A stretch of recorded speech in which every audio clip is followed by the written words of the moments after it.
Nanobe nje iBanyana yapaqabula kabuhlungu eMozambique ngemagoli la-13 ecanzeni. Yebo mbukeli uve kahle 13-0.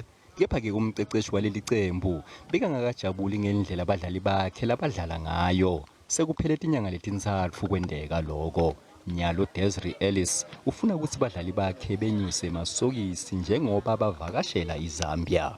It's an opportunity for us to test. Players are busy with pre-season at the clubs. Some have their own programs, and we made sure by sending out a program as well 3 weeks ago. So we've got to say thank you to the clubs. Players have come in really, I was excited to see the level of fitness. It's not a lot of time to work. You also have to make sure that the players are fresh at game time. Ellis-ke ugcizelela bumcoka bekuthi kube nebadlali labasha ecenjini lesive. We want to make sure that we don't just bring players in for the sake of bringing them in, but we've seen over the last 2 years we hardly had our overseas-based players, and we had to use our local players a lot in big matches. We went to the Aisha Buhari. We had 12 local and 6 overseas-based, and they really stood up, and that's what we want.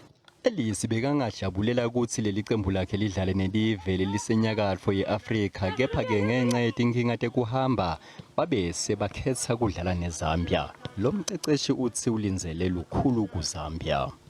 We wanted to make sure that we get a quality friendly, and matches between ourselves and Zambia have always been tight and tough, and we know that they will really test us, and that's what you want. You want to be tested, and then the overseas-based players come in, and we continue with our preparations for Algeria. But this first game, first against Zambia and Algeria, is going to be frightfully important.